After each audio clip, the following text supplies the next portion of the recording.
بالروح كما مو مزمل كنغريت له በጣሊያን ጦር ተማርከው ወደ ሶማሊያ እስከተጋዙበት ጊዜ ድረስ አርበኛ ነበሩ። የልጅ አርበኛው እንግልት ከበዛበት አስከፊ የእስር ቆይታ በእንግሊዝ ጦር ነፃ ወጡ። በሞምባሳ ወደብ ዘመናዊውን የውትድርና ስልጠና ወሰዱ።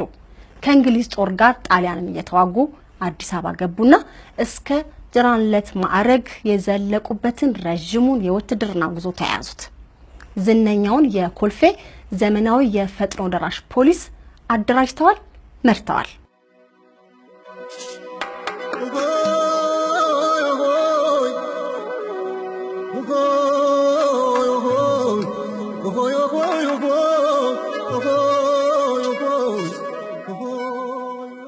የመሰረታዊ ትምህርት እድል ላላገኘው ህብረተሰብ ትምህርትን ለማዳረስ በሚል መርህ የተቋቋመውን የፊደል ሰራዊት በመምራትና በማስፋፋት ረገድ ከፍተኛ ሚና ተጫውተዋል። በሀገራችን የታሳሱ ግርግር በመባል የሚታወቀው በኃይለ ሥላሴ መንግስት ላይ የተቃጣውን ኩዴታ በማክሸፍ ረገድ ቁልፍ ሚና ተጫውተዋል። ታዋቂውን የነጻነት ታጋይ ኔልሰን ማንዴላን በሽምቅ ውጊያ አሰልጥነዋል፣ አስታጥቀዋል። በቀዳማዊ ኃይለ ሥላሴ መንግስት ውስጥ ስር የሰደደውን የዘር መድሎና የብሔር ጭቆናን በመቃወም ታገሉ፣ ሸፈቱ። 4 ጊዜ ሸፈቱ። መጀመሪያ በጣሊያን መንግስት ላይ ሸፈቱ፣ 2 ጊዜ በኃይለ ሥላሴ መንግስት ላይ ሸፈቱ፣ 4ኛውንና የመጨረሻውን ደግሞ በደርግ ላይ ሸፈቱ። ይያታደብሩ ከማሞ ሙዘምል ከነገሪ የታሪካዊው መጫና ቱለማ ማህበር መመስረትና የጊዜው ኮከብ ጀነራል እጣፋንታ የተቆራኙበት ምዕራፍ ተከፈተ። ጀነራሉ በታሪክ ከደመቁባቸው እነዚህ ክስተቶች ሁሉ በላይ የአንድ ሰፊ ህዝብ የብሔርተኝነት አባት የሚለው መጠሪያ የደረቡበት መድረክ ደግሞ ሌላኛውና ዋነኛው ነው። ይያታደብሩ ከማሞ ሙዘምል ከነገሪ ትሉ ይያዋቆጉቱ አብዱላ ገነሞ ይያባሩቱምሳ ጀነራል ታደሰ ብሩ የጀግኖች ስም ሲነሳ አብሮ በሚነሳው ሰላሌ ሰሜን ሸዋ ልዩ ስሙ ስሬ ሞረሴ በተባለው አካባቢ በነሐሴ 14 1914 ዓ.ም ተወለዱ። 14 ዓመት እስኪሞላቸው በስሬ መድኃኔዓለም የቄስ ትምህርትን ተማሩ። አባታቸው አቶ ብሩ ከኔ በፋሽስት ወረራ ዘመን በአርበኝነት ዘምተው ሲዋጉ ፍጡራንን ሁሉ እንደ ቅጠል ባረገፈው የጣሊያን የመርዝ ዝናብ ሕይወታቸውን አጡ። ከልጅነት ባላቸው ጋር ገና በአፍላ ፍቅር ላይ የነበሩት እናታቸው ወይዘሮ ቦንቱ ደስታ በዚህ ክፉ ዜና ጦስ ምክንያት በድንጋጤ ታመው የባለቤታቸውን መሞት በተረዱ በ40ኛው ቀን እሳቸውም አረፉ።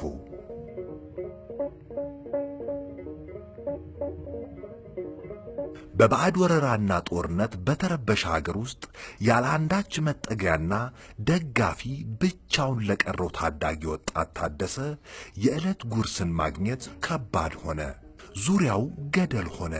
ታዳጊው ታደሰ የነበረው አማራጭ ለጠላት እጅ አንሰጥም ብለው በዱር በገደሉ ለነጻነት የሚታገሉ አርበኞችን መቀላቀል ብቻ ሆነ።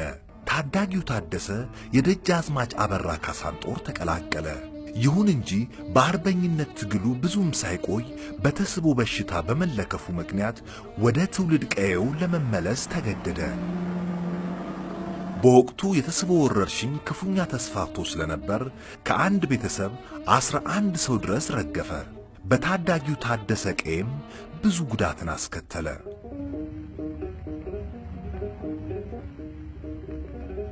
ታዳጊው ወጣት ታደሰ ብሩ ከዚህ የወረርሽኝ መቅሰፍት ተርፎና አገግሞ ከሌሎች የአካባቢው ወጣቶች ጋር ከአርበኛው ራስ አበበ አረጋይ ጦር ጋር ለአርበኝነት ትግል ተቀላቀሉ። ከ3 ዓመት ትግል በኋላም በጣሊያን ወታደሮች እጅ ወደቀ።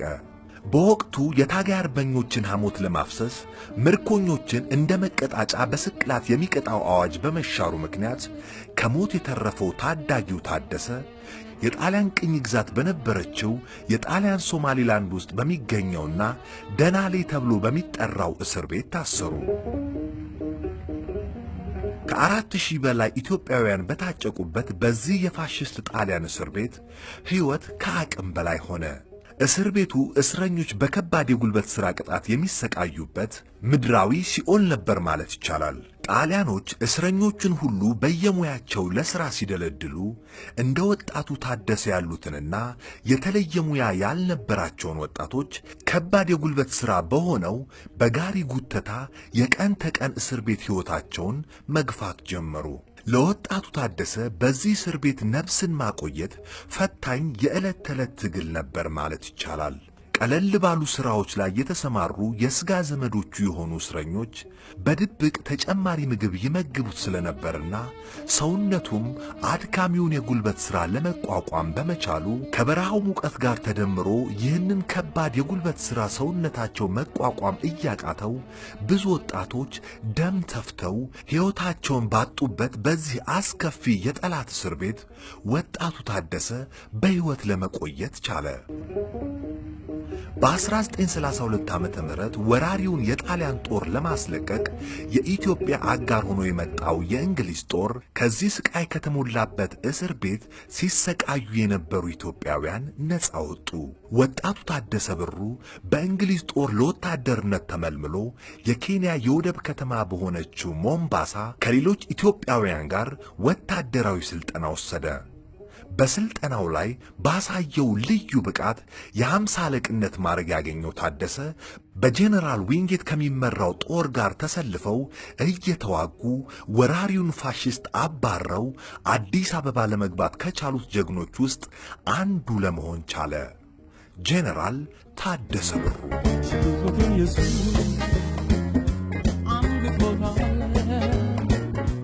ከረጅም ዓመታት የእስርና የእንግልት የትግልና የአርበኝነት ሕይወት በኋላ በዕድሜና በሕይወት እየበሰለ የመጣው ታደሰ ብሩ በመደበኛ ሰራዊት አባልነት አዲስ የሕይወት ምዕራፍ ጀመረ። በ1934 ዓመተ ምህረት ምድብ ስፍራቸው በነበረው ምዕራብ ሐረርጌ ጭሮ ከባለቤታቸው ከወይዘሮ ወርቅ አበባ መድህን ጋር ትዳር መሰረቱ። ለ8 ዓመታት ልጅ ሳይወልዱ ቢቆዩም በ1942 ዓመተ ምህረት የመጀመሪያ ልጃቸውን ምስራቅን፣ ከዚያም ፀሐይን፣ በለጠን፣ ካሳን፣ ሙሴን፣ ማርታንና ሌሎች 3 ልጆች ያፈሩበትና እስከ 1953 ኩዴታ ማግስት ድረስ 8 ልጆች ያፈሩበት የትዳር ሕይወታቸው እስከ መጨረሻው ድረስ የሰመረ ነበር። ከልጆቻቸው በተለይ ካሳ የአባቱ መልካም ሳያ ነበር ማለት ይቻላል። አባቴ በሕይወት በነበረው ወይንም እኛ ልጆች በነበርንበት ጊዜ ቤተሰቦቹን በጣም ይወዳል።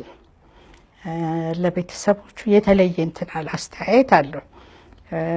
በጣም የሚሳሳ የቤተሰብ ፍቅር አለው እና አስተያየት እንዴት ነው፣ በጣም የሚራራ ነው። ጨካኝ አባት አይደለም። እንደ አባትነት እንደ አባት ልጅ አባቱን ይቀጣል። እኔ አባቴ ዱላ እንደዚህ አድርጎ አሳርፎብኝ አያውቅም። እንደውም አንዳንድ ጊዜ ከተቆጣኝ በጣም ብዙ አዝናለሁ፣ አለቅሳለሁ፣ ምን እላለሁ። ግን እንደዛን አይነት አይደለም። ወንዶቹ ልጆቹ ላይ ግን ትንሽ ሲሪየስ ይሆናል። የሚፈልገውን አይነት እንዲሆኑለት ይፈልጋል። እንደዛ ስለማያገኝ ትንሽ እነሱ ላይ ዱላም ምንም አለ እንደ አባት። ግን እኔም ቤተሰብ ሆኜ ልጆቼን እንትላለሁ። እንደዛን አይነት አባት አይደለም፣ ጨካኝ አባት አይደለም። በትዳሩ ቤቱን የሚያከብር እኛ ባለንበት ጊዜ እንደ ባልና ሚስት ያለ ጭቅጭቅ አይተናናቅም። ከልጅነቴ ጀምሮ እኔን ወንድ በሆነችልኝ ብሎ ነበር የሚለው። ሴትነቴን ብዙ እንትን አይልም ነበር እና ከኔ በታች ያለው በጣም የዋህ ስለነበረ ቢለዋወጡልኝ ኖሮ ይላል። እንደ ሴት ልጅ ከእናቴ ጋር በጓዳ አላደኩም። እኔ ከአባቴ ጋር መሳሪያ ላይ ነው። መሳሪያዬን ጥረጊልኝ፣ መሳሪያዬን ተኩሼበታለሁ፣ መሳሪያዬን አስተካኪልኝ፣ ልብሴን አስተካኪልኝ ይላል። በትርፍ ሰዓቱ አባቴ ከኛም ጋራ ካርታ ይጫወታል፣ መጽሐፍ ያነባል። ብዙ ጊዜ ግን ባይብል ነው የሚያነባል።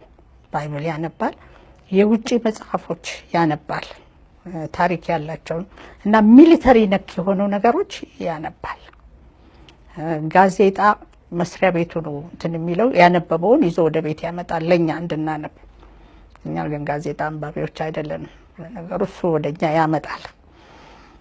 ትርፍ ሰዓቱን ካለ ከባለቤቱ ጋራ ካርታውን አሁን እኛም ልሷም አብረው እንጫወታለን። ምን እንላለን ቤት ውስጥ።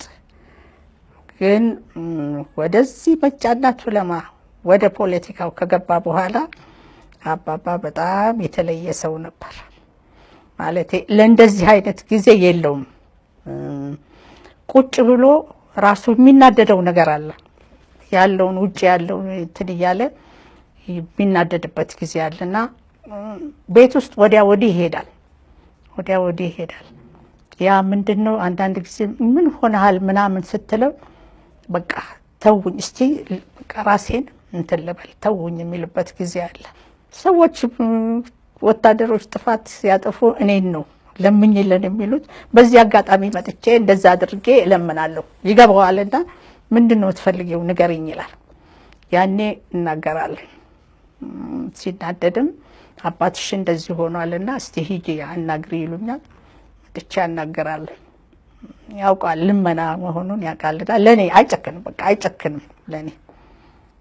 እንደዛ ራሴም እናደዳለሁ።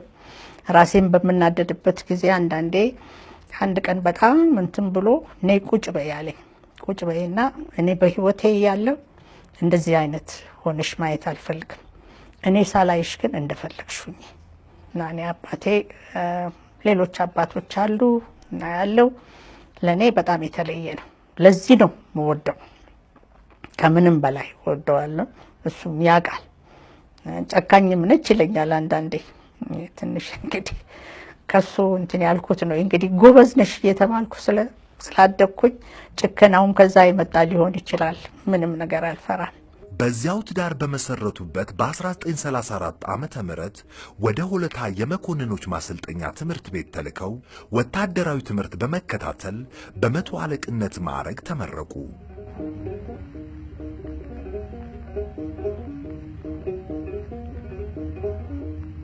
ከ1940ዎቹ አጋማሽ በኋላ እንግሊዞች የሚሊተሪውንና የሲቪሉን አስተዳደር ለኢትዮጵያውያን አስረክበው ሲወጡ የመጀመሪያው ኢትዮጵያዊ ፖሊስ ኮሚሽነር ሆነው የተሾሙት ጄኔራል ጽጌ ዲቡ ቀደም ሲል በእንግሊዝ ታቅዶ ሳይተገበር የቆየውን የፈጥኖ ደራሽ ፖሊስ የማቋቋም ሥራ በንጉሡ ትእዛዝ ተግባራዊ ለማድረግ ሲነሱ በወቅቱ በሐረር ጦር ሰራዊት ውስጥ የሶስተኛ ብርጌድ አስተዳደር ዘርፍ ኃላፊ የነበሩትን የያኔውን ሻለቃ ታደሰ ብሩን ለዚህ ኃላፊነት መረጧቸው።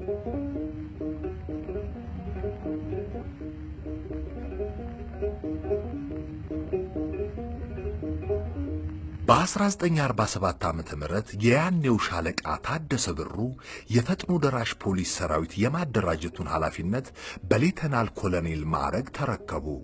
ወዲያውም አጠቃላይ የማዕረግ እድገት በመደረጉ ምክንያት ብዙም ሳይዘገዩ የሙሉ ኮሎኔልነት ማዕረግ አገኙ።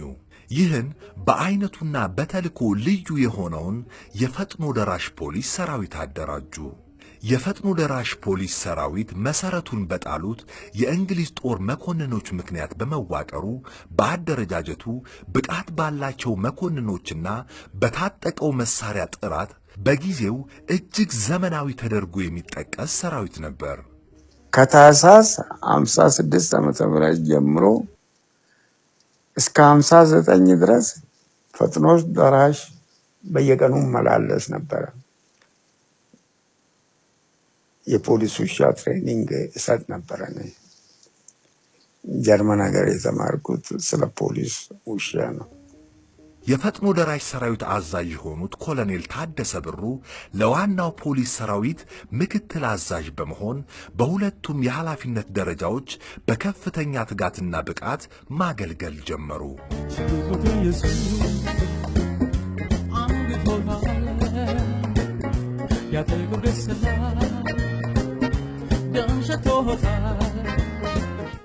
በ1953 ዓመተ ምህረት በሁለቱ ወንድማማቾች በጀነራል መንግስቱ ንዋይና ግርማሜ ንዋይ በተመራው የታሳሱ መፈንቅለ መንግስት ሙከራ ወቅት ዘውዳዊውን ስርዓት በመደገፍ ለንጉሱና ለወታደራዊ ቃለ መሐላቸው ታማኝ በመሆን ኩዴታውን አክሽፈዋል።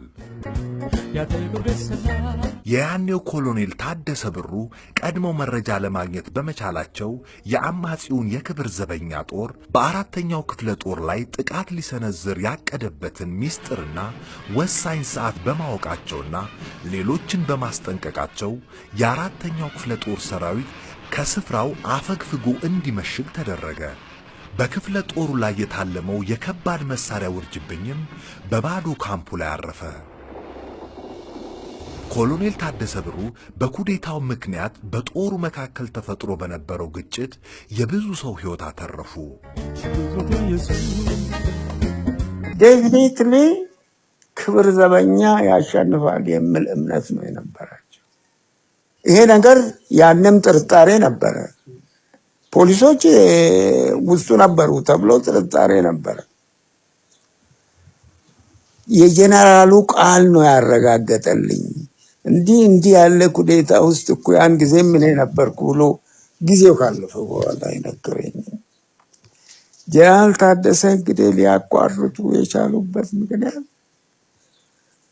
ወታደሩ ነገሩ ከመግለጻቸው በፊት እንዲህ ያለ ነገር አለና ምን እናድርግ ብሎ ጦር ሰራዊትና ክብር ዘበኛ ተፋጧል። እኛ ምን እናድርግ እዚህ መካከል ምንን እንያዝ ብሎ ይጠይቋቸዋል። ፈጥኖ ደራሾችን ሰብስቦ ይሄ ተረት የተተረተው እንግዲህ ማን ላይ ተቀምጠሽ ማንን ታመያለሽ ብሎ ከዛ ውስጥ አንዱ አፈኛ እንግዲህ አማሮች ናቸው እነዚህ። ፈጥኖ ደራሽ የሚባለው እዛ ነው። ትንሽ የሰላሌ ኦሮሞዎችና መራቤቴዎች አሉበት። በዚህ ምክንያት ጀነራል ታደሰ ምንም አማራጭ የላቸው። ምን ታደርጋል? እንኳን አባባ ጀነራል ጽጌ የሉበትም። ይሄንን መናገር ይችላሉ። የሉበትም። አባባ ሌሊት ላይ ነው። እኔ እንዳጋጣሚ አዳር ትምህርት ቤት ነበር የምማረው እና መጥቼ እነሱ መኝታ ቤት ነው የነበርኩት ያደርኩት። ሌሊት ላይ ነው መጡ የፖሊስ ሰራ እንትኖች ኮሎኔሎች በሱ እንትን ያሉ እና ተነስ ብለው አንኳኩ። መስኮት ሲያንኳኩ እናቴ መብራት እንዲህ ስታበራ መብራት የለም እንደው ያለችው ምንድነው ሰውየው ብድር ደረሳቸው እንዴ አለች። ያልሆይ የሉም አልነበረም ብድር ደረሳቸው እንዴ አለች። ከዛ አባባ ተነስ ታደሰ ስብሰባ ጀነራል ጽጌ ፖሊስ ጠቅላይ እዚህ ሜክሲኮ ጋር ይፈልጉሃል ና አሉ። ሲሉት ለመልካምም ይሆን ለጥሩ ልብስ ለብሼ ነው የምወጣው አልወጣም አላቸው። እንግዲያውስ እሺ እዛ እንጠብቅሃለን አሉ። ሌሎቹን የሱ በታች ያሉትን ቅስቀሳ ሄዱ። አባባ ለበሰ፣ ተነሳ፣ መሳሪያውን ያዘ፣ ወጣ። እዛ ሲደርሱ 6 ኪሎ አካባቢ ሲደርሱ ሁለቱ ረዳቶቻቸውን መኪና ውስጥ በመተው ምናልባት አንድ ነገር ከተፈጠረ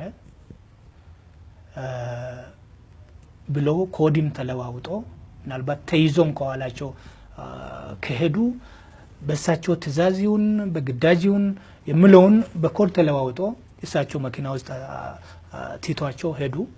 ሲሄዱ ጀነራል ጽጌ ዲቡን እዛ አገኟቸው። ጀነራል ጽጌ ዲቡ የፖሊስ ዋና አዛዥ ናቸው እና ጀነራሉን ሲያዩ ፊታቸው ጥሩ አልነበረም፣ ተለወጠባቸው። ጀነራል መንግስቱ ያሏቸው ምንድነው ጀነራል ታደሰን የጦር ሰራዊት በንጉሱ ላይ ስላመፀ አብረን ተባብረን ይህን መመከት አለብን የሚል ነገሯቸው። ጀነራል ታደሰም ቃለ መሃላ የገባ ነው ለዚህ ነው፣ ስለዚህ ተልዕኳችንን እንወጣለን የሚል መልስ ሰጡ። በዛን ጊዜ ጀነራል ጽጌ ድቡም ነበሩ። ስለዚህ ሂድና ጦርን አዘጋጅ፣ አብረን ጦር ሰራዊትን እንመክታለን በንጉሱ ላይ ስላመፁ የሚል ንግግር አደረጉ። በዚህ ሰዓት ጀነራል ጽጌ ድቡ በአይናቸው የእምቢታ ምልክት ሰጧቸው። እሳቸው ግን እንዳላዩ አድርጎ ንግግራቸውን ቀጠሉ። ለምን አደጋ ነበረው፣ እውነታውን ሊረዱ ቻሉ ማለት ነው። ጀነራል ጽጌ ድቡም በፍላጎታቸው እዛ እንዳልተገኙ፣ ፖሊስ አዛዥም በፍላጎቱ እዛ እንዳልተገኘ በዙ ተረዱ። ስለዚህ የሰጡት መልስ ምንድነው? ኃይሌ የተበታተነ ስለሆነ እጄ ማሰባሰብ አለብኝ አሏቸው። ሌሎች ከጀነራል መንግስቱ ጋር የነበሩት አይ እዚሁ ከኛ ጋር ቢቆይ ይሻላል የሚል ሀሳብ አነሱ። ጀነራል መንግስቱ ደግሞ እዚህ ቆይቶ የሚያግዙን ነገር ከሌለ ሂዶ ኃይላቸውን ቢያሰባስቡ ይሻላል የሚል ሀሳብ አቀረቡ። ጀነራል ታደሰ ይህንን ተጠቅሞ ቶሎ ከአካባቢው መሄድ እንዳለባቸው ተገንዝቦ እሺ ብሎ ወጡ። ወጥቶ ሳይርቁ መኪና ውስጥ የተዋቸው ሁለቱ ረዳቶቻቸውን ይዘው አመጧቸው። አይ ከጀነራል መንግስቱ ጋር ተነጋግረን ጨርሰናል፣ ሰዎችን ልቀቁልኝ ብሎ ሰዎቹን ይዞ ሲሄዱ እንደገና እንዲመለሱ ለምን በመጀመሪያ ተከራከሩት። መሄድ የለባቸውም ያሉት እነ ግርማሜ ሀሳብ የበላይነት አገኝቶ እንዲመለሱ የቀረ ጉዳይ ስላለ እንዲመለሱ ከርቀት ጥሪ ደረሳቸው። ግን እንዳልሰሙ ሆኖ መኪናቸው ውስጥ ገብቶ በአስቸኳይ ወደ ኮልፌ ተመለሱ። ኮልፌ እንደደረሱ ኢመርጀንሲ ፊሽካ ነፍቶ ግቢው ተዘጋ። ጦሩ ተሰበሰበ ማለት ነው። ጦሩ ሲሰበሰብ እሳቸው ያሉት ምንድነው? ጀነራል ጽጌ ድቡ ተይዞ ያለ ፍቃዳቸው ተይዞ ክቡር ዘበኛ መምሪያ ነው ያለው። የክቡር ዘበኛ በንጉሱ ላይ አምፀዋል። የጦር ሰራዊትን አናቅም፣ ስለዚህ ሀሳባችሁን ውሳኔያችሁን አሳውቁኝ አሉ። በዚህም ትንሽ ከተከራከሩ በኋላ ፖሊሳዊ ግዳጃችንን እንወጣለን፣ ቃል ኪዳን የገባውን እንወጣለን አሉ። ይህ በእንዲህ እንዳለ ጀነራል መንግስቱ አሁን ሁለት ወታደሮችን ላኩባቸው ወደ ኮልፌ። ወታደሮቹ ጀነራል መንግስቱ በአስቸኳይ እንዲመጡ ብለዋል። የቀረ ጉዳይ የምንነጋገረው የቀረ ጉዳይ ስላለ በአስቸኳይ እንዲመጡ የሚል ከጀነራል መንግስቱ ጋር የነበሩ እነ ግርማሜ እነ ኮሎኔል ወርቅነህ ገበየሁ ታደሰ ከዚህ መሄድ የለበትም፣ እሱን መልቀቅ ማለት ትልቅ ስህተት ነው ብሎ ጀነራሉን ስላሳመኑት መልሶ ሊይዟቸው ነው። እዛው እሳቸው ጋር እንዲቆዩ ክቡር ዘበኛ መምሪያ እንዲቆዩ ለማድረግ ነበር ሀሳባቸው። ስለዚህ እሺ ብሎ በግቢ ውስጥ በመዘዋወር ቦታ ካስያዙ በኋላ ሁሉንም ነገር ካደራጁ በኋላ ጠባቂዎቻቸውን እነኚህን ሁለት ሰዎችን በቁጥጥር ስር አውሎ የሚል ትእዛዝ ሰጡ። በቁጥጥር ስር ዋሉ። ሁለቱ ወታደሮች ከክቡር ዘበኛ የመጡ ማለት ነው። ሲፈተሹ መሳሪያ ታጥቀዋል እና ተመርምሮ ሲጠየቁ እሺ ብሎ ከመጡ ጥሩ፣ እምቢ ካሉ ግን እርምጃ ወሰዱባቸው የሚል ትእዛዝ እንደተሰጣቸው አመኑ። እዚህ ሁለቱ ሰዎች እዛው ታስረው ቀሩ። ነገር ግን ጀነራል መንግስቱ ሁለቱ ሰዎች የተላኩት ሁለቱ ሰዎች ምን ላይ እንደደረሱ አላወቁ። ስለዚህ ጀነራል ጽጌ እዛው ክቡር ዘበኛ መምሪያ ነው ያሉት እና በተዘዋዋሪ የፖሊስ አካል የሆነ የፈጥኖ ደራሽን በጀነራል ጽጌ ድቡ ስር ነው እንግዲህ ያለው ጀነራል ታደሰን በሳቸው ስር ነው ፖሊስ ስለሆኑ ማለት ነው። ስለዚህ በተዘዋዋሪ ፈጥኖ ደራሽን ከነሱ ጋር እንደሆነ ገምቶ ይሆናል ምንም ሪአክሽን አልሰጡም። በዚህ መሃል የጦር ሰራዊቱ ከጀነራል ታደሰ ጋር ግንኙነት ይመሰርታል። በዚህም ግንኙነት የእሳቸው አቋም ምን እንደሆነ ጠየቁት። አቋማቸውን ገለጹ። አጠቃላይ የፈጥኖ ደራሽን አቋም ገለጹ። ከንጉሱ ጋር እንደሆኑና ፖሊሳዊ ቃለ መሃላቸውን እንደሚያከብሩ በዚህም ጦር ሰራዊቱ በጣም ተደሰተ። ስለዚህ ክቡር ዘበኛ ፈጥኖ ደራሽ አሁንም ከክቡር ዘበኛ ጋር እየተባበረ እንደሆነ አድርጎ ነው የወሰዱት። ስለዚህ በጦር ሰራዊት ላይ የማጥቃት ዘመቻን ለመክፈት ስሉ ደውሎ በዚህን ሰዓት ማጥቃት እናካሂዳለን፣ ያንተ ጦርም በዚሁ መሰረት በጥቃቱ እንዲሳተፍ የሚል መልእክት ደርሳቸዋል። ስለዚህ ይህንን መልእክት ለጦር ሰራዊት አዛዦች በዚህን ሰዓት ነው ክቡር ዘበኛ ጥቃቱን የሚጀምረው። በአራተኛ ክፍለ ጦር ላይ ዋና ማዘዣቸው እዛ ነበር። በዚህን በ8 ተኩል ጥቃት ይጀምራል ተብሏል ብሎ መረጃውን ሰጠዋቸው። ስለዚህ እነ ጀነራል መሪድ እነ ጀነራል ከበደ ገብረ ማዘዣ ጣቢያቸውን ለቆ አፈገፈጉ ወደ ጫካ። ስለዚህ በተባለው ሰዓት የክቡር ዘበኛ ጦር ጥቃቱን ጀመረ ማለት ነው። እነሱ ቀድሞ መረጃ ስለደረሳቸው ሸሹ። ስለዚህ እሳቸው የጦር ሰራዊቱ እንዳያሸንፍ ከፍተኛ ሚና ተጫውተዋል። በተጨማሪም ደግሞ አውሮፕላን ማረፊያውን አካባቢ የተቆጣጠሩት የእሳቸው ሰራዊት ነው። እዛም አብሯቸው ሊቆጣጠር የመጣውን የክቡር ዘበኛን ጦርን በቁጥጥር ስራቸው አድርገው ሙሉ በሙሉ አካባቢውን ለመቆጣጠር ቻሉ። እዛ ውስጥ የነበረው አውሮፕላን አለ። አውሮፕላኑ መገናኛ ተገጠመልን ነው። በዛ ምክንያት ከንጉሱ ጋርም ግንኙነት ለመፍጠር ተቻለ። በዚያች ቀውጢ ሰዓት ጀነራል ጃጋማ ኬሎ ቤተ መንግስቱን፣ የወቅቱ ኮሎኔል ታደሰ ብሩ ደግሞ የሚመሩትን የፈጥኖ ደራሽ ሰራዊት በማንቀሳቀስ የአየር ማረፊያውን ተቆጣጠሩ። ሽጉጥ መትረየስ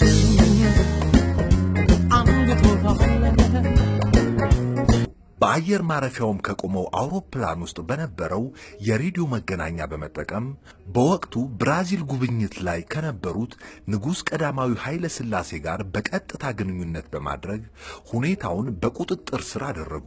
ለዚህ መሰሉ ልዩ ግዳጅ በተደራጀው የፈጥኖ ደራሽ የፖሊስ ሰራዊት የመሪነት ብቃታቸውን በተግባር አስመሰከሩ። በዘውዳዊው አልጋቸው ላይ በተቃጣው የመፈንቅለ መንግስት ሙከራ የብራዚል ጉብኝታቸውን አቋርጠው የተመለሱት ንጉሥ ኃይለ ሥላሴ የወቅቱ ኮሎኔል ታደሰ ብሩ ለፈጸሙት ጀብዱ ውለታ ምን እንዲደረግልህ ትፈልጋለህ ብለው ቢጠይቋቸው ኮሎኔሉ እኔ ለራሴ የምፈልገው ምንም ነገር የለም፣ ይልቁንም እነዚህ ተማርከው በእጅ የሚገኙ የክብር ዘበኛ ወታደሮች ድርጊቱን የፈጸሙት በአለቆቻቸው ታዘው ስለሆነ ምህረት እንዲያደርጉላቸው ብቻ ነው የምለምኑት የሚል ምላሽ ሰጡ። በጥያቄው ንጉሡ ተቆጡ። የኮሎኔሉም ጥያቄ ሳይፈጸም ቀረ። ይህ አጋጣሚ ኮሎኔል ታደሰ ብሩ ከራስ ጥቅም ይልቅ ለወገንና ለፍትሃዊነት የሚቆረቆር ስብዕናቸውን በጉልህ የሚያሳይ አጋጣሚ ነበር ማለት ይቻላል። እያታደ ብሩ ከማሞ ሙዘምል ከነገሪት ሁሉ ያን ጊዜ ጃንሆይ ሲገቡ ውጭ ሀገር ሄዶ ነበር። እሳቸው በሌሉበት ቦታ ነው የተሞከረው ሙከራው። ሲመለሱ ያን ታደሰ ደግሞ ፈጥኖ ደራሽ ይዞ ጦር ኃይሉንና ዘበኛን ይዋጉ ነበር፣ ያጠናቅቁ ነበር፣ ይነጋገሩ ነበር። ሲነጋገሩ ወንድሜ ቶኪ ከሚሉት እንትን ፓርላማ የሚሰራ ወንድሜ ቃላቸውን ተቀብሎ ነግሮኛል። ያን ታደሰ ብሩና ጃንሆይ ሲነጋገሩ ሰማሁ። ምን ብሎ በርሳ ይዞ ብረታ እንመልስላለን እሳቸው ነግሮኛል። የፖሊስ ሰራዊት ዋና አዛዥ የሆኑት ጀነራል ጽጌ ዲቡ በ1953 ዓመተ ምህረት በኩዴታው በመገደላቸው ምክንያት በተፈጠረው ክፍተት ኮሎኔል ታደሰ ብሩ እስከ 1955 ዓመተ ምህረት የፖሊስ ሰራዊትና የፈጥኖ ደራሽ ፖሊስን ደርበው በመምራት አገለገሉ። የንጉሱን ዙፋን ከኩዴታ ካዳኑ ከሁለት ዓመት በኋላ የብርጋዴር ጀነራልነት ማዕረግ አገኙ። ለነበሩበት የኃላፊነት ቦታ የሚገባውን የሙሉ የፖሊስ ኮሚሽነርነት ሹመት ሳያገኙ የማዕረግ እድገትም ሳይደረግላቸው ለ8 ዓመታት በታማኝነት አገለገሉ። ብዙዎች የጠበቁትም የጀነራል ታደሰ የኮሚሽነርነት ሹመት ቀርቶ ጁኒየራቸው የነበሩትና ራሳቸው ጀነራል ታደሰ በሁለታ ገነት ጦር አካዳሚ ያሰለጠኗቸው ድረሴ ዱባለ ከሌላ ክፍለ ጦር መጥተው በሜጀር ጀነራል ማዕረግ በላያቸው ላይ ኮሚሽነር ሆነው ተሾሙ። ጀነራል ታደሰ ብሩ ወደ ብሔራዊ ጦር እንዲዛወሩ ተደረገ። ይህም ሁኔታ በጊዜው ብዙዎችን እንዳነጋገረና በጀነራሉም ውስጥ ቅሬታ የፈጠረ አጋጣሚ ቢሆንም ጀነራል ታደሰ በታማኝነታቸው እንደጸኑ ቀጠሉ። አይታመኑም የሚል ጥርጣሬ ይፈጠራል ማለት ነው በመንግስት በኩል። ስለዚህ ምን የሚል ደብዳቤ ይሰራጫል? ከዚህ በኋላ ኦሮሞ በብዛት ወደ ውትድርና እንዳይገባ ያለው በቂ ስለሆነ ወደ ውትድርና እንዳይገባ በኦሮሞ አዛዦች እድገት ላይም ቁጥጥር እንዲደረግ የሚል ሰርኩላር ይወጣል እና ከማይበሩ መስራቾች አንዱ የሆኑት ኮሎኔል አለሙ ቀጤሳ ጦር ሰራዊት ውስጥ በህግ ያገለግሉ ነበረ። ደብዳቤው ነው ያለው የኦሮሞ አዛዦች ኩዴታውን አለመደገፍ ምን የሚል ጉምጉምታ ያስነሳል። ጀነራል መንግስቱ ወይ ኦሮሞ ቢሆኑ ከታዋቂ የኦሮሞ አዛዦች ቢሆኑ አብሮ ይሰለፉ ነበረ። ስለዚህ ወደፊትም በዚያ አቅጣጫ ችግር ሊመጣ ይችላል የሚል እንትን ነው። ሌላ ምንም የተጨበጠ ምክንያት የለውም። ምክንያት ምንድን ነው? የምክንያት ይሄ አድለው አይደለም ወይ? ለንጉሱ ታማኝ ሆነን እያገለገል ይሄ አድሎ አይደለም ወይ ተብሎ ሲጠየቅ አይ እስካሁን ያለው በቂ ነው ስለበዛ ከሌላ እድል ይሰጥ የሚል አይነት መልስ ነው ያገኙት ማለት ነው። ከንጉሱ ጋር ቀረቤታ ከጠዋቱ 12 ሰዓት እስከ ማታው 12 ሰዓት የመግቢያ ፈቃድ አለው። ከማታው 12 ሰዓት እስከ ንጋቱ 12 ሰዓት የመግቢያ ፈቃድ አለው። አልጋ ላይ ሆነው ሄዶ ያነጋገራቸዋል የሚፈልገው ነገር ካለ እና ይወዱታል። እኔ ወታደርም ስለሆነ አንዳንድ የሚፈሩት የሚጠሉት ነገር አለ። ግን ሌሊት ላይ ለምሳሌ ይደውላሉ። አንዳንድ ጊዜ ሌሊት ላይ ደውለው ይፈልጉታል። ይሄን ነገር አልሰማህም ወይ? ይሄን ነገር እንዴት አላወቅም? እንዲህ አይነት ነገር አለ፣ ለምን አልተከታተልክም? የሚሉት ነገር አለ። እኔ በዛን ጊዜ አዳሪ ትምህርት ቤት ነበር መማረውና ከአዳሪ ትምህርት ቤት ስመጣ እነሱ መኝታ ቤት ተኛለሁ፣ አባቴ መኝታ ቤት እና ራሴም አንድ ቀን አንስቼ ስልክ ሰጥቼው ተነስቶ ቆሞ ሲያናገራቸው እኔ ስቅ ነበር።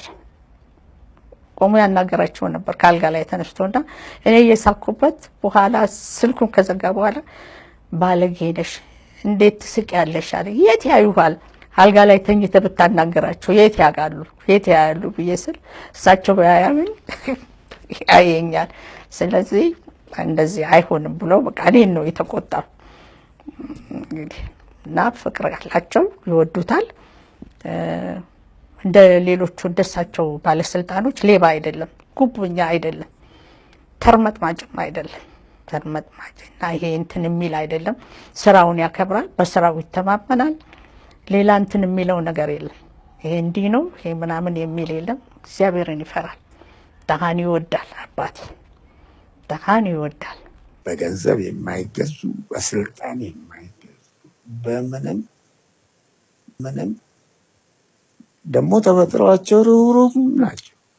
ጨካኝ አይደሉም። ለኦሮሞ ሕዝብ እንደዚህ የሚያዝኑ ከዝርያ የተነሳ ሳይሆን ከርኅራኄ የኦሮሞ ሕዝብ ላይ የሚደርሰው እንትን በማየት ነው እሳቸው ይቆጩ የነበሩ። ከፍተኛ ስብሰባ ላይ ሆነ ምንድነው ትግላችን የምንታገለው እምነት እንዲኖር የኢትዮጵያ አንድነት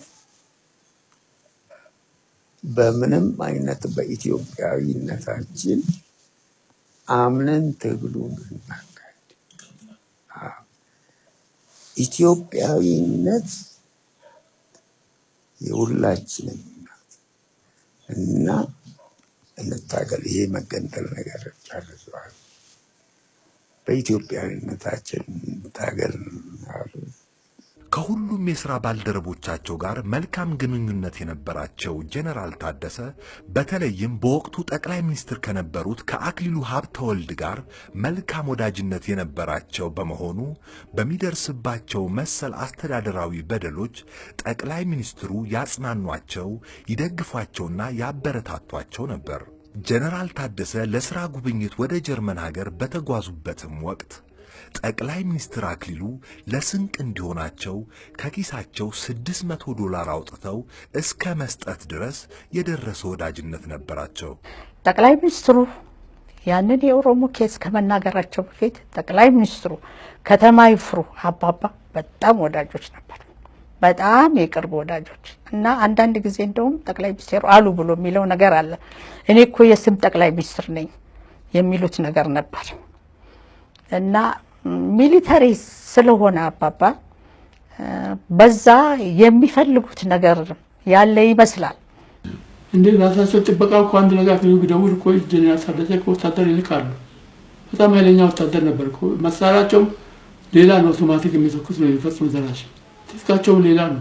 ከእስራኤል ሰለጠኑትን በሙሉ አፕላዝ አምጥቶ ስራ ላይ አውሏል። ለዚህ ነው ጀነራል ወዳጀው ነው ሲመላለሱ እንግዲህ ሌላ ነገር አመለጣቸው እንጂ ወዳጅነታቸው በዛ መልኩ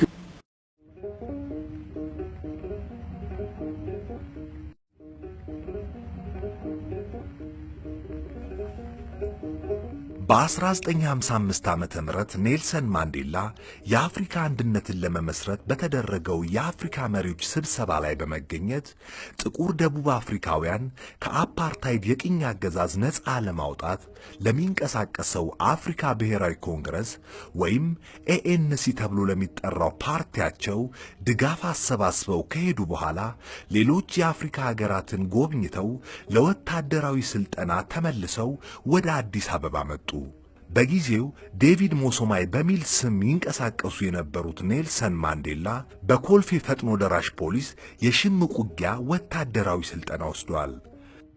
አጠቃላይ የስልጠናቸውን ሂደትና ደህንነታቸውን የያኔው ኮሎኔል ታደሰ ብሩ ኃላፊነት ከመሆኑም በላይ ስለ ሽምቅ ውጊያ ወታደራዊ ሳይንስ፣ ስለ ሽምቅ ውጊያ ሰራዊት አደረጃጀት፣ ስለ ወታደራዊ ዲሲፕሊንና ስለ መሳሰሉት የቲዮሪ ትምህርት እንደሰጧቸው የቀድሞ የነጻነት ታጋይ ኔልሰን ማንዴላ በአክብሮትና በአድናቆት ሎንግ ዎክ ቱ ፍሪደም በተሰኘው መጽሐፋቸው ገልጸዋል። ሽጉጥ መትረየሱ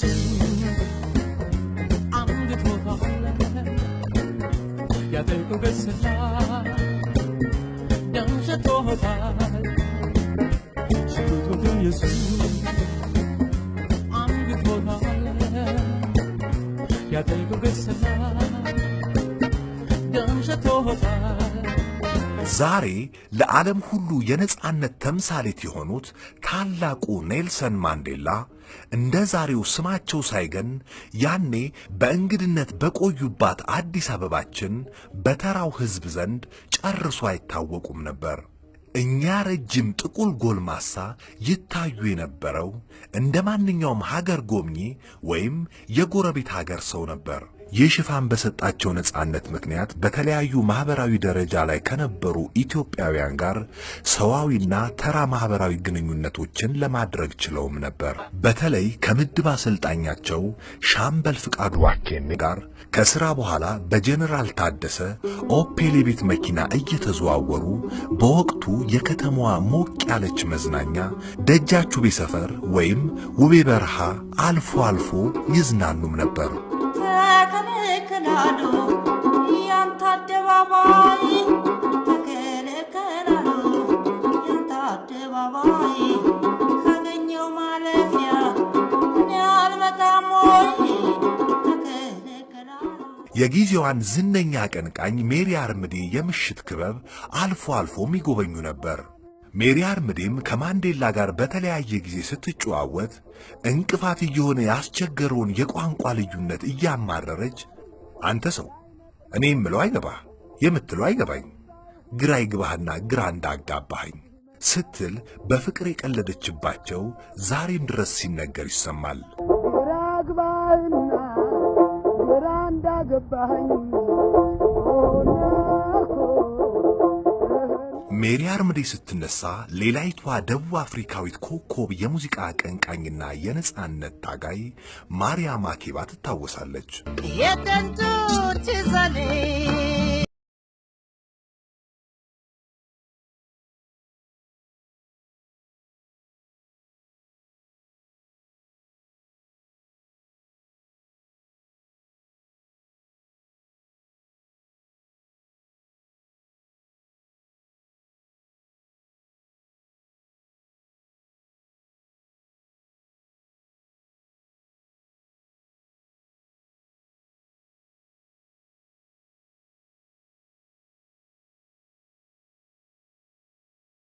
ፈላልጋ አግኝታ ለሙዚቃዋ ያላትን አድናቆት ስለመግለጿ ሁለቱ ኮከብ ድምፃውያን የተገናኙበት ሁኔታ ጉዳይ ማንዴላ በኢትዮጵያ ካደረጉት ቆይታ ጋር ተያያዥነት ይኖረው ወይም የአጋጣሚ ነገር አይታወቅም። የሆነ ሆኖ እነዚህን መሰል አዝናኝ ታሪካዊ ጉዳዮች መታሰቢያቸው ሲጠፋ የቀረው ማስታወሻ በራስ ሆቴል የሚገኘው ማንዴላ ያረፉበት መኝታ ክፍል ዛሬም ድረስ የማንዴላ ክፍል እየተባለ በሆቴሉ ማህበረሰብ ሲጠራ መሰማቱ ብቻ ነው።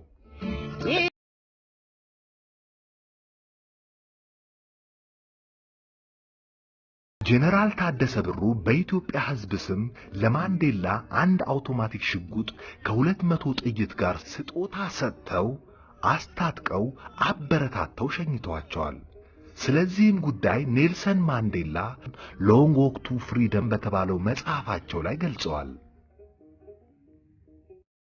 ከጀነራል ታደሰ ብሩ ስለነገሩን በኋላም ትምህርቱ በሚሰጥበት ጊዜ ስለ ማክሮፍ ሽጉጥ ጥሩ እጅና ጉልበት ያለው ሰው ነው በማክሮፍ ጥሩ ውጤት የሚያመጣው። ታዲያ እሳቸው ደግሞ ልክ ለዚህ አይነት ሽጉጥ መትረየስ አንገቶታል ያጠቁ ገስላ ደምሸቶታል ሽጉጥ መትረየስ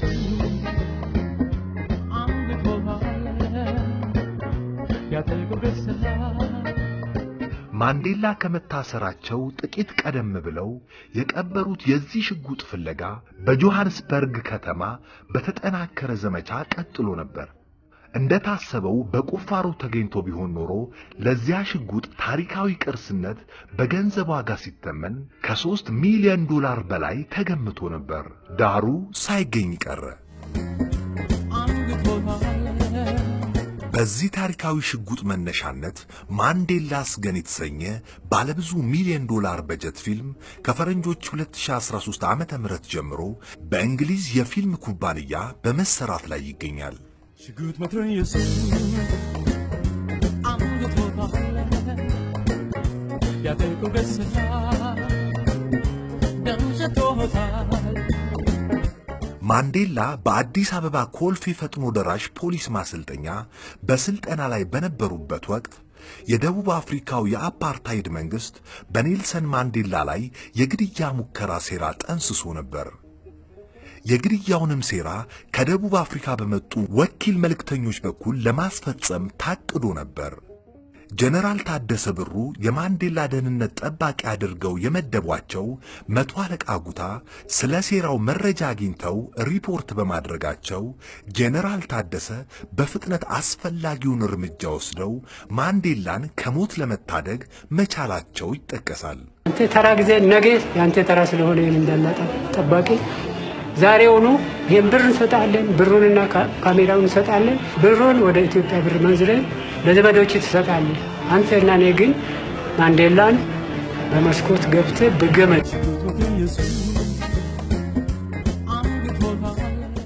ያ ባይሆን ኖሮ ዓለም ሁሉ በስሜት የተከታተለው የደቡብ አፍሪካ የነጻነት ታሪክ ሌላ መልክ በያዘና በሰው ዘር ሁሉ የተዘመረውም የኔልሰን ማንዴላ የነጻነት ትግል አርያነት በእንጭጩ በተቀጨ ነበር።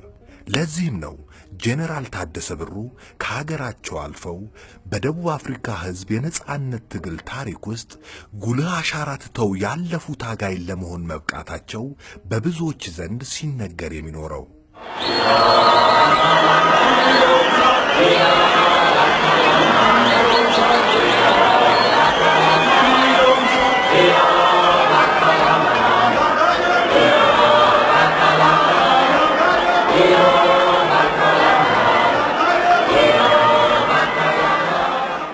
ኢትዮጵያ ሁሌም በልቤ ውስጥ የተለየ ስፍራ ያላት ሀገር ነች።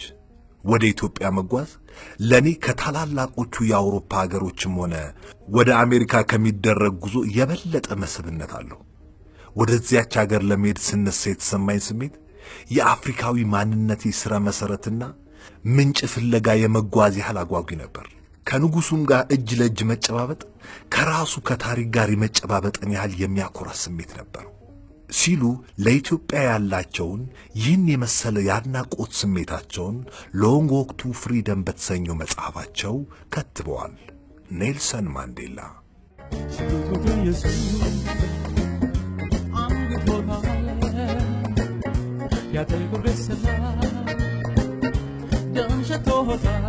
የሽምቅ ውጊያ ወታደራዊ ሳይንስን ከጀነራል ታደሰ ብሩ የተማሩት ማንዴላ ከጀነራል ታደሰ ጋር በነበራቸው ቀረቤታ በሀገራቸው በደቡብ አፍሪካ ስለነበረው ወቅታዊ የፖለቲካና ማህበራዊ ህይወት ስለነበረው የዘር ጭቆና የመሳሰሉ ጽንሰ ሐሳቦች ሐሳብ የተለዋወጡበት ለጀነራል ታደሰ ተጨማሪ ግንዛቤ የፈጠረ አጋጣሚ ነበር ማለት ይቻላል።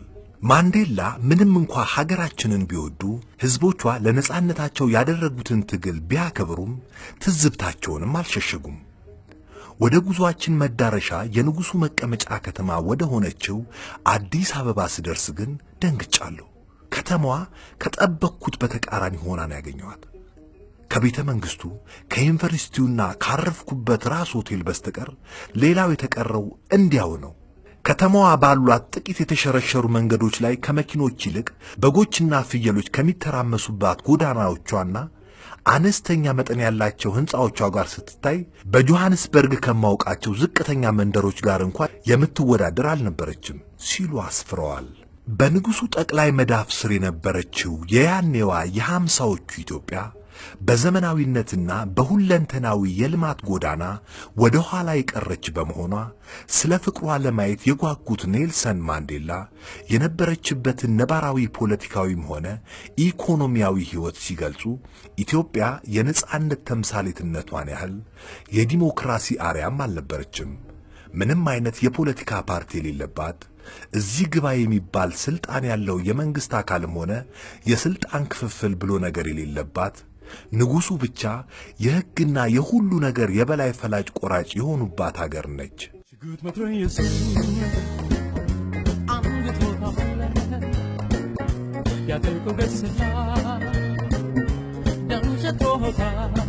በወታደራዊ ስልጠናው ወቅት ውሃ በኮዳዬ ጠመንጃ አንግቼ ዝናሬን ታጥቄ የተጓዝኩባቸው የወጣሁ የወረድኩባቸው ስፍራዎች ተራራው፣ ደኑ፣ የተፈጥሮ አቀማመጡ ውብና ማራኪ ሆኖ የረካሁበትን ያህል አገሪቱ እጅግ ኋላ ቀርና በበሬ የሚታረስበት ህዝቦቿ ነብስ ማቆያ የሚቀምሱ ኑሯቸው እንዲሁ በጥቅሉ በደቡብ አፍሪካ ገጠር ከሚኖሩ ህዝቦች ጋር ተመሳሳይ መሆኑን አይቻለሁ። ድሆች በሁሉም ቦታ ከሚለያቸው ይልቅ የሚያመሳስላቸው ነገር ይበዛል ልበል። ሲሉ በቆይታቸው ያስተዋሉትን ሕይወት ከላይ በተገለጸው መጽሐፋቸው ገልጸዋል። እነዚህን የወቅቱ ማህበረ ፖለቲካ ሁኔታዎች በደንብ የተረዱት ጀነራል ታደሰ ሕዝብ መንቃት መማርና ለመብቱ መታገል እንዳለበት በፊደል ሰራዊት የመሰረተ ትምህርት ፕሮግራምና በመጫናቱ ለማ ማህበር ያደረ